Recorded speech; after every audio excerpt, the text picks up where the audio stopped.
Hello friends, कैसे हैं आप सभी फ्रेंड्स। यहाँ पे हम जिस टॉपिक पे डिस्कशन कर रहे हैं वो है आपका cell biology previous year question for ICMR JRF 2023। Okay, तो आप यहाँ पे देख पाएंगे कि जैसे सेल बायोलॉजी है तो उसमें प्रीवियस ईयर क्वेश्चन पेपर में कौन कौन से क्वेश्चंस पूछे गए थे, कौन कौन से टॉपिक्स से क्वेश्चन आते हैं। तो यहाँ पे अगर हम बात करें तो आपका जैसे टॉपिक हो गया आपका प्लाज्मा मेम्ब्रेन है, ट्रांसपोर्ट हो गया।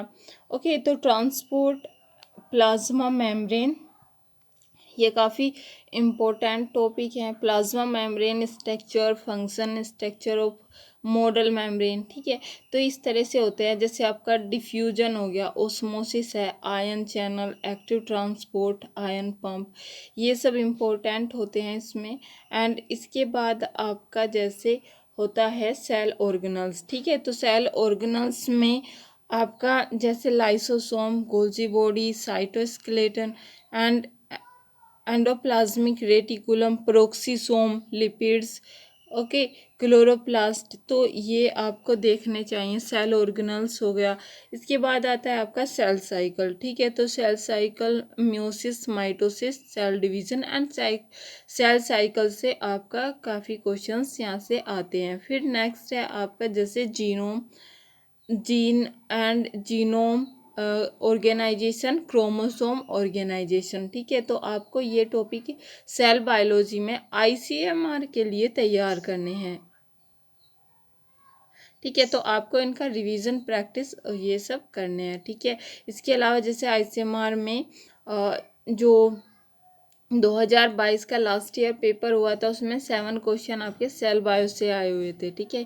यहाँ पे अगर हम क्वेश्चन की बात करें तो जैसे आपका एक क्वेश्चन आया हुआ है कि हिस्टोन्स कितने टाइप के होते हैं, ठीक है। तो कितने आपके हिस्टोन्स आपके क्रोमोसोम ऑर्गेनाइजेशन में यूज़ होते हैं, ठीक है। तो आपको पता होगा वहाँ पे H2A, H2B, H3, H4 होता है, ठीक है, एंड H1 होता है। ये टोटल आपके जो है 5 होते हैं, ठीक है। कौन कौन से होते हैं? H1, H2A, H2B, H3 and H4, ठीक है। तो और क्या होगा? H4। तो ये 5 होते हैं, जिसमें से आपका जो ये होते हैं आपका H1 होता है उसे हम लिंकर हिस्टोन बोलते हैं। एंड जो आपका H2A, H2B, H3 and H4 होता है उसे हम कोर हिस्टोन बोलते हैं, ठीक है। ये सभी आपके क्या होते हैं? कोर स्टोन होते हैं। H2H2B आपका डाइमर बनाते हैं, जबकि आपका H3 एंड H4 आपका टेट्रामर बनाते हैं, ठीक है। तो डाइमर ये हो गया, फिर उसके बाद में टेट्रामर और फिर डाइमर। तो इस तरह से ये जो पूरी सब यूनिट होती है, जो पूरा ये होता है आपका हिस्टोन, सारा जो कॉम्प्लेक्स बनता है उसको हम ओक्टामर कहते हैं, क्योंकि ये 8 उनकी हिस्टोन की यूनिट होती है, ठीक है। साइड में इसमें लिंकर प्रोटीन होती है जो H1 होती है, ठीक है। और इस तरह से इस पर डीएनए रैप करता है, ठीक है। तो ये आपका हिस्टोन के बारे में दिया हुआ था। बाकी अगर नेक्स्ट क्वेश्चन की बात करें तो क्वेश्चन आया हुआ था कि नीमेन पिक डिजीज इज, ये 2022 में ही क्वेश्चन आया हुआ था, ठीक है। तो आंसर क्या हो जाएगा? लाइजोसोमल स्टोरेज डिसऑर्डर होता है। आंसर उसमें था आपका लिपिड स्टोरेज डिसऑर्डर, ठीक है। तो ये क्या होता है? Lipid disorder disease. ओके, तो जो Niemann Pick disease is a lipid storage disorder होती है, ठीक है। नेक्स्ट क्वेश्चन है जो ये भी 2022 में आया हुआ है। पेरोक्सिसोमल डिसऑर्डर कौन सा होता है? आंसर है इसका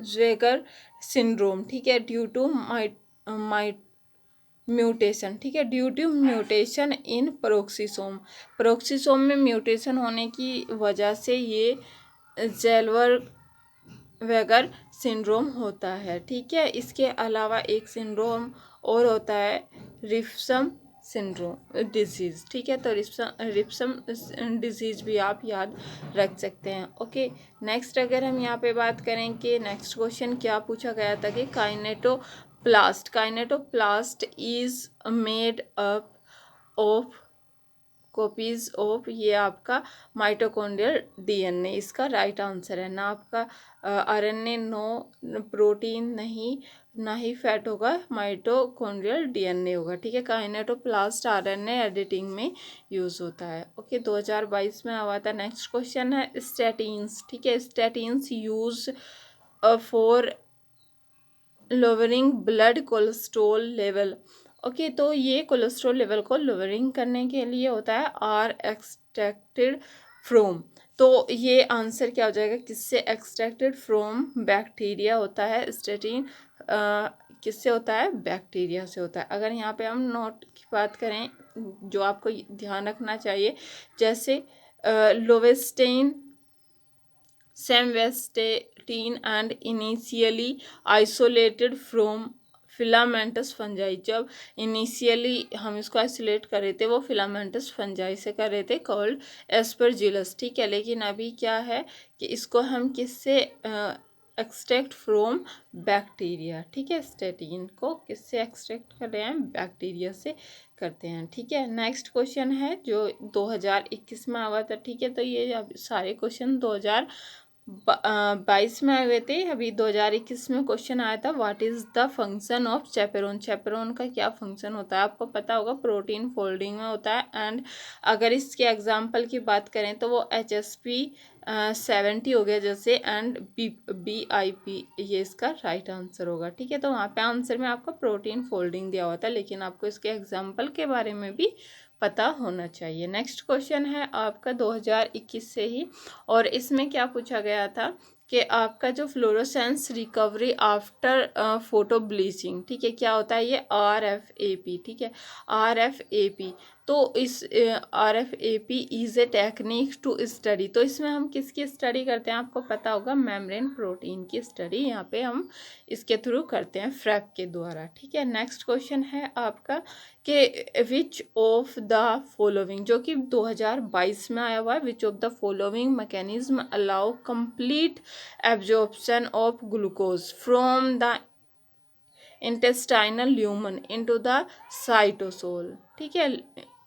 intestinal lumen into the cytosol of enterocyte.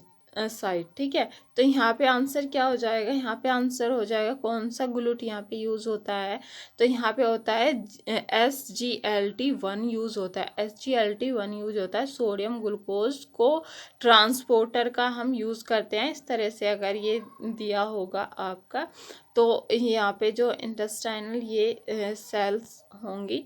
ठीक है, तो ये आपका ल्यूमन दिया हुआ है, इंटेस्टाइनल ल्यूमन, तो इसमें आपका apical side and lumen side इधर दी हुई है। ठीक है, तो यहाँ पे आपका क्या होगा कि ग्लूकोज एंड सोडियम, इस तरह से इसका ट्रांसपोर्ट होगा, बाहर से अंदर की तरफ सोडियम जाएगी। ठीक है, एंड ग्लूकोज, तो यहाँ पे आपका जो ट्रांसपोर्टर यूज़ हो रहा है, इसीलिए यहाँ पे कौन सा ट्रांसपोर्टर यूज हो रहा है, क्योंकि ग्लूकोज भी है एंड सोडियम भी है, कि आपका सोडियम ग्लूकोज को ट्रांसपोर्टर, यहाँ पे को ट्रांसपोर्टर यूज़ हो रहा है। ठीक है, SGLT1। ठीक है, आई होप कि आपको ये समझ आ गया होगा आंसर इसका। एंड दोबारा से अगर हम क्वेश्चंस की बात करें तो क्वेश्चन में क्या पूछा गया था, सिर्फ कि मैकेनिज्म अलाउ कंप्लीट एब्जॉर्प्शन। ठीक है, complete absorption of glucose from the intestinal lumen into cytosol of enterocyte. ठीक है,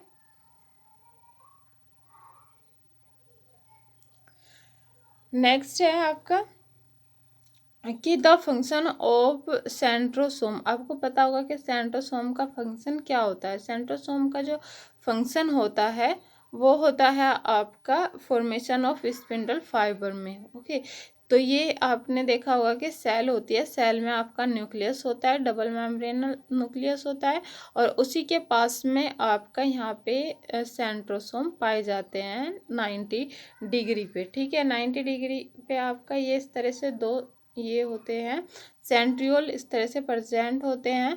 और इनमें ये ये क्या होते हैं, सेंट्रोसोम होते हैं। और ये आपका जो ये दो दिए हुए हैं वो सेंट्रियोल्स होते हैं। ठीक है, तो इस तरह से ये स्ट्रक्चर यहाँ पे पाई जाती है। ठीक है, नेक्स्ट क्वेश्चन में क्या दिया हुआ है कि आपका 2019 में एक क्वेश्चन आया हुआ था, which of the largest human cell. तो लार्जेस्ट ह्यूमन सेल, अगर ये आपको 4 सेल दी हुई थी, आपका liver, ovum, spleen and skin. तो यहाँ पे जो आंसर है वो आपको पता होगा कि जो आंसर होता है वो होगा लीवर सेल। ठीक है, नेक्स्ट क्वेश्चन आपका है 2018 में आया हुआ था। ठीक है, तो इसमें क्या पूछा गया था कि following are the type of active transport. ठीक है, following are the type of active transport के बारे में बताना है थ्रू सेल मेम्ब्रेन एक्सेप्ट। ठीक है, एक्सेप्ट के बारे में बताना है कि सभी एक्टिव ट्रांसपोर्टर हैं, लेकिन एक्सेप्ट कौन सा इनमें सभी में। तो आपका क्या होगा, लाइसोसोम होगा। जैसे बाकी सब क्या है आपके active transporter, sodium potassium pump, endocytosis and exocytosis. ठीक है, तो एक्सेप्ट कौन सा है, ओस्मोसिस। ठीक है, नेक्स्ट क्वेश्चन है आपका 2022 में ये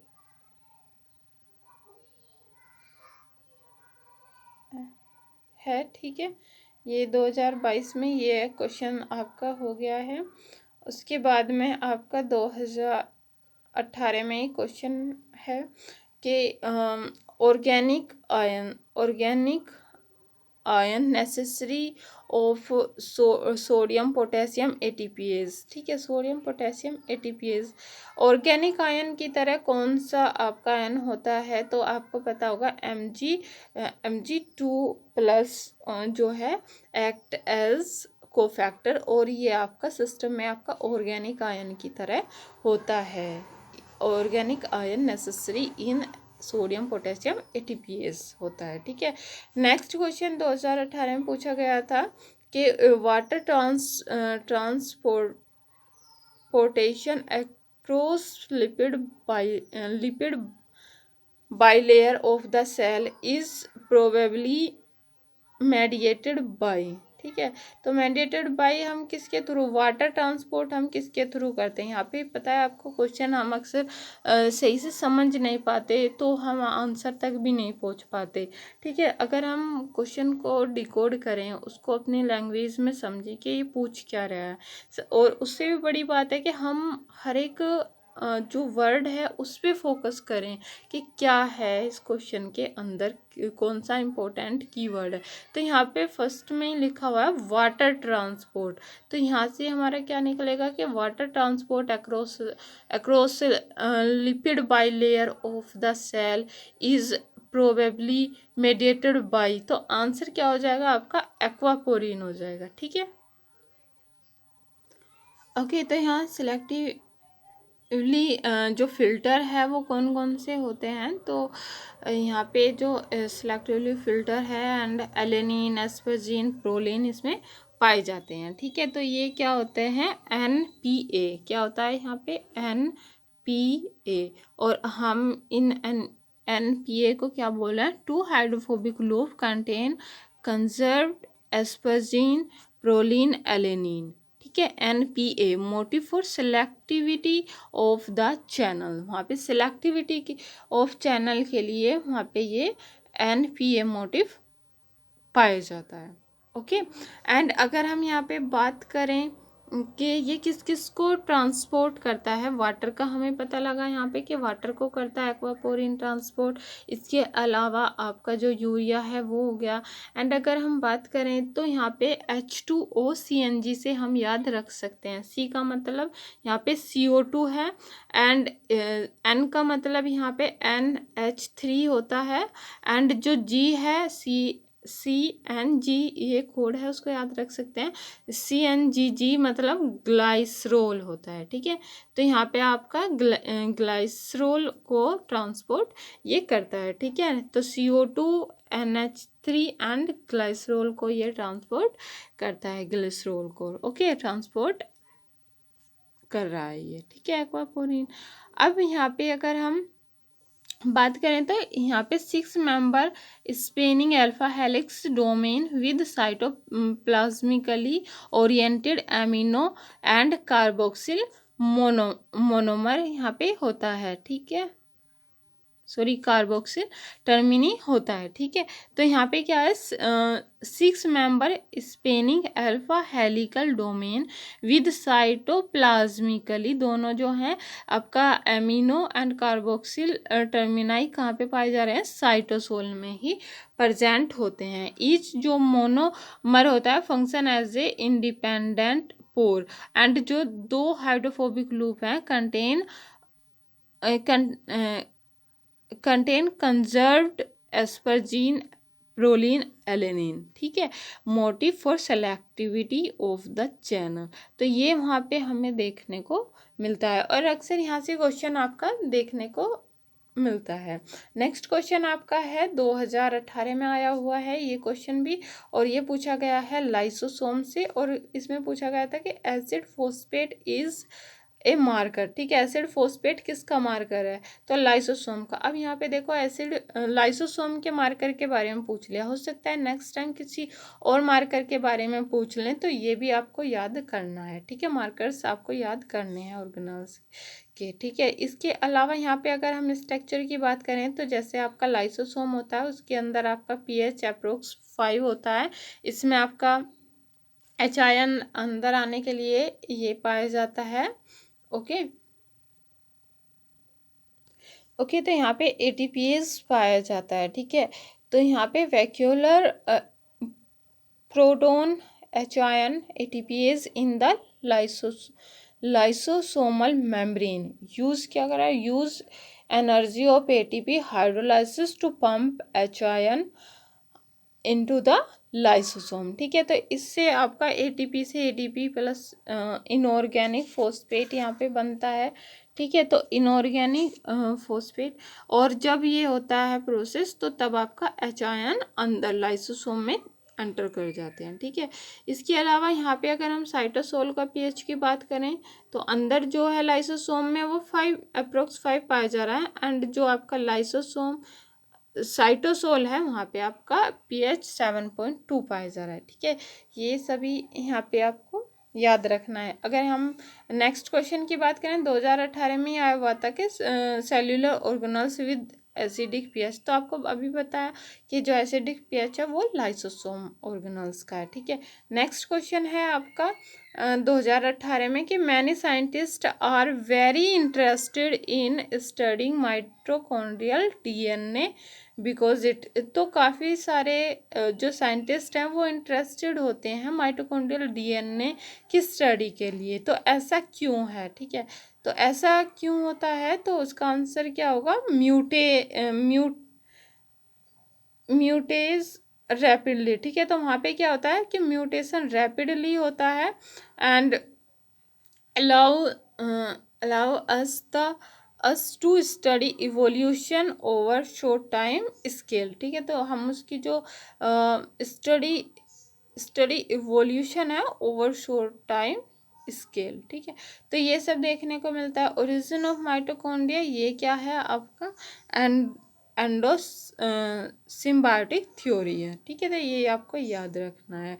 तो यहाँ पे म्यूटेज रैपिडली की वजह से एंड यहाँ पे जो study evolution over short time scales की वजह से हम ज़्यादातर इंटरेस्टेड होते हैं माइटोकॉन्ड्रियल डीएनए की स्टडी करने के लिए, ठीक है। तो ये एक बेस्ट रीजन है इन सभी में से। बाकी क्या दिया होता है कि contain over 50% of genes in the human genome, ये गलत है। And replicates by synthesizing an mRNA that then acts as a DNA polymerase, ठीक है, no. And only present in vertebrates closely related to human, तो ये भी आपका answer नहीं है, ठीक है। आंसर आपका 4 है इसमें, ठीक है। नेक्स्ट क्वेश्चन है आपका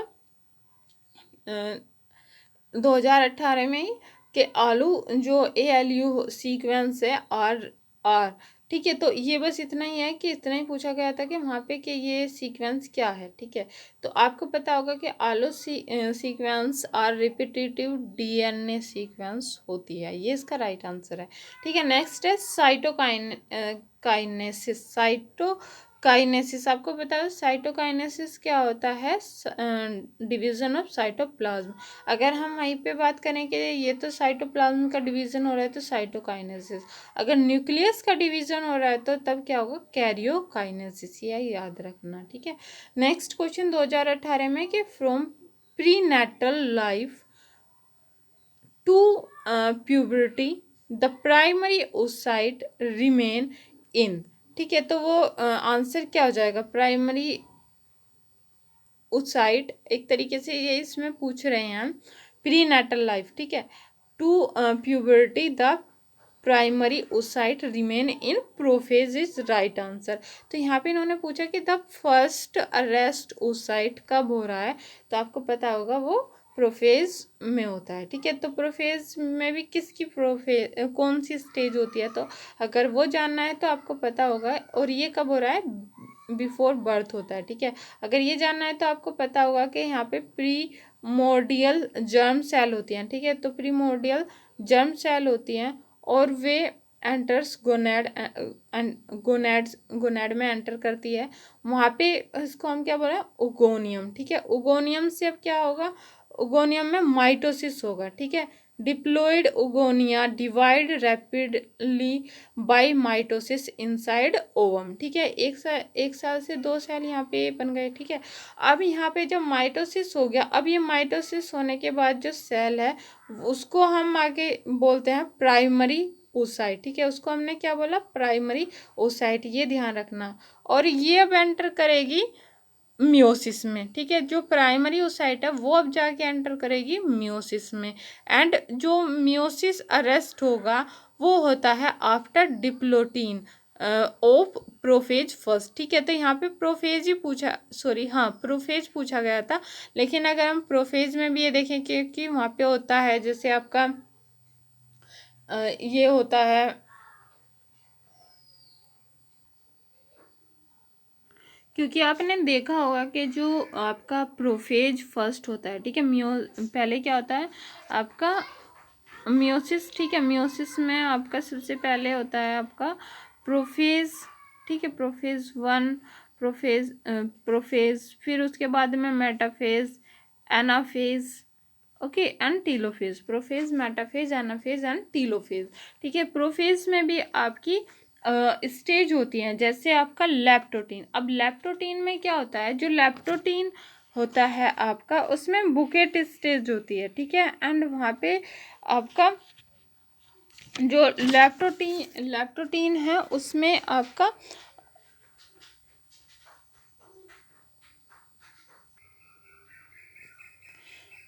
ओके, तो in the leptotene to zygotene transition the tips to the chromosome move until most end up in a limited region near each other. ठीक है, एंड यहाँ पे आपका क्या देखने को मिलता है? बुकेट स्टेज मिलती है।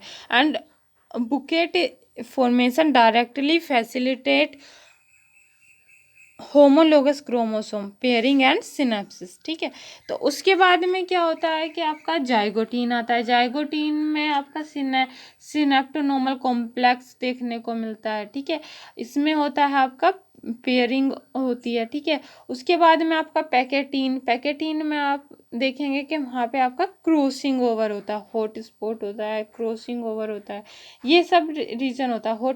हॉट स्पॉट्स क्या होता है कि higher crossing over frequency region होता है। ठीक है, और उसके बाद में कोल्ड स्पॉट जैसे region of lower crossing over frequencies. ठीक है, ये देखने को मिलता है क्रॉसिंग ओवर एंड काइज मैटर। ठीक है, अब हम यहाँ से बाद में जाएंगे डिप्लोटीन पे। ठीक है, डिप्लोटीन में आपका काइजमेटा देखने को मिलता है। ठीक है, और यहाँ पे क्या होता है कि जो ये होता है each bivalent remain joined by one और मोर काइजमेटा representing the site where crossing over has occurred।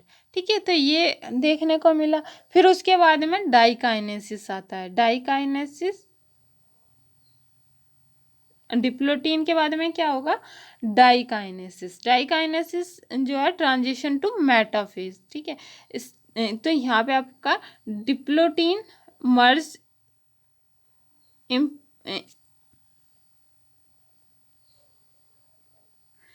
imperceptible into diakinesis. ठीक है, तो ये यहाँ पे सब देखने को मिलता है। उसके बाद में ये एंटर करेगी प्रोफेज से मेटाफेज में। ठीक है, और मेटाफेज से फिर एनाफेज में, एनाफेज से फिर टीलोफेज में। ठीक है, तो इसके बाद में ये सब हो जाने के बाद में फिर आपका ये जाती है मियोसिस सेकंड में। ठीक है, और मियोसिस सेकंड में भी फिर प्रोफेज, मेटाफेज, एनाफेज, टीलोफेज ये सब आते हैं। ठीक है, तो ये सबसे पहले जो अरेस्ट हो जाती है ये प्रोफेज में ही हो जाती है। प्रोफेज का जो ये आता है डिप्लोटीन। ठीक है, प्रोफेज का डिप्लोटीन मतलब पेयरिंग, क्रॉसिंग ओवर ये सब हो जाता है, डिप्लोटीन में आके ये अरेस्ट हो जाती है प्रोफेज फर्स्ट में आपका। ठीक है, प्राइमरी ओसाइट। उसके बाद में ये further develop of primary oocyte. फिर आता है आपका यहाँ पे जब प्यूबर्टी एज में, बाद में लास्ट में यहाँ पे आपका फिर एग जो है कोर्टिकल ग्रैन्यूल्स यहाँ पे देखने को मिल रहे हैं। ये इस तरह से होता है कंप्लीशन ऑफ मियोसिस फर्स्ट। ठीक है, तो ये कंप्लीशन ऑफ मियोसिस फर्स्ट होता है। यहाँ पे फर्स्ट पोलर बॉडी देखने को हमें मिलती है। उसके बाद में ये सेकेंडरी ओसाइट में आ जाता है। ठीक है, अब क्या होगा, सेकेंडरी ओसाइट में आ गई ये सेल।